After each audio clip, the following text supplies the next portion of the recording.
Tim, what's your initial reaction to Smith's decision to retire? Well, I can't say that I'm surprised. And I guess the only surprise would be that it didn't happen, after the leg injury that you referred to, Matt. I mean, I think, Alex Smith's been through a lot. And you reference, been a part of the NFL for 16 years now.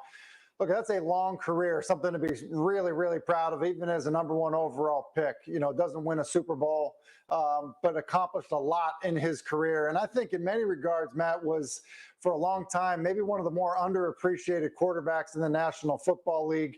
Didn't have the big arm like some guys had, but got it done in a lot of different ways. Was certainly accurate, a good decision maker, good leader, and I know well respected by so many of his teammates. Yeah, he's set to join the program today, 1:40 Eastern. I'm sure this question will be asked, but Tim, you're a former athlete, a former quarterback, and an athlete. How much do you believe? This is all speculation, but I just want to hear from you. How much do you believe perhaps he wanted to prove to himself that he could come back after that injury before calling it quits?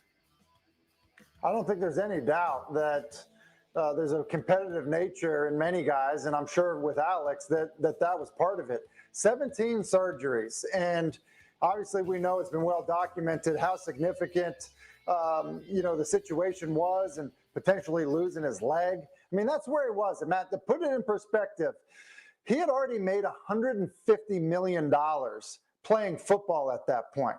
Think of how easy it would be to walk away then. You've made your money, you've accomplished a lot in your career, and then you're going through an injury that is clearly going to affect you the rest of your life.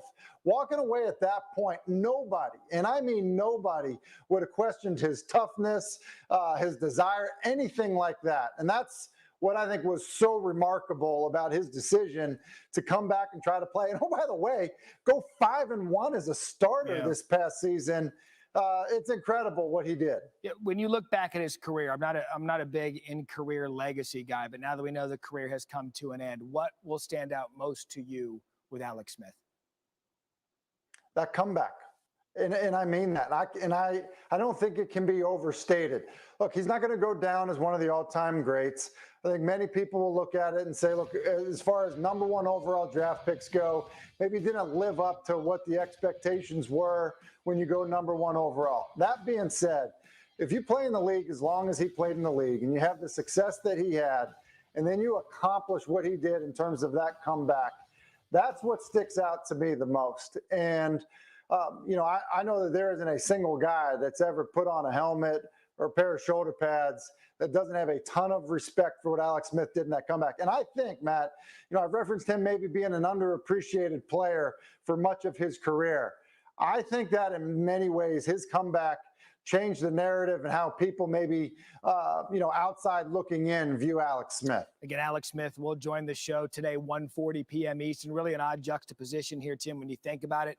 His college coach at Utah, Urban Meyer, getting ready to enter the league as Alex Smith gets ready to depart after 16 seasons. Tim Hasselbeck, thank you. Alex Smith's NFL career started. He was first, #1 overall, 2005.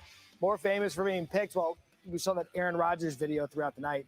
3-time Pro Bowler, missed all of 2 seasons, 2008 for a shoulder injury, and then, of course, the brutal, devastating leg injury in 2019.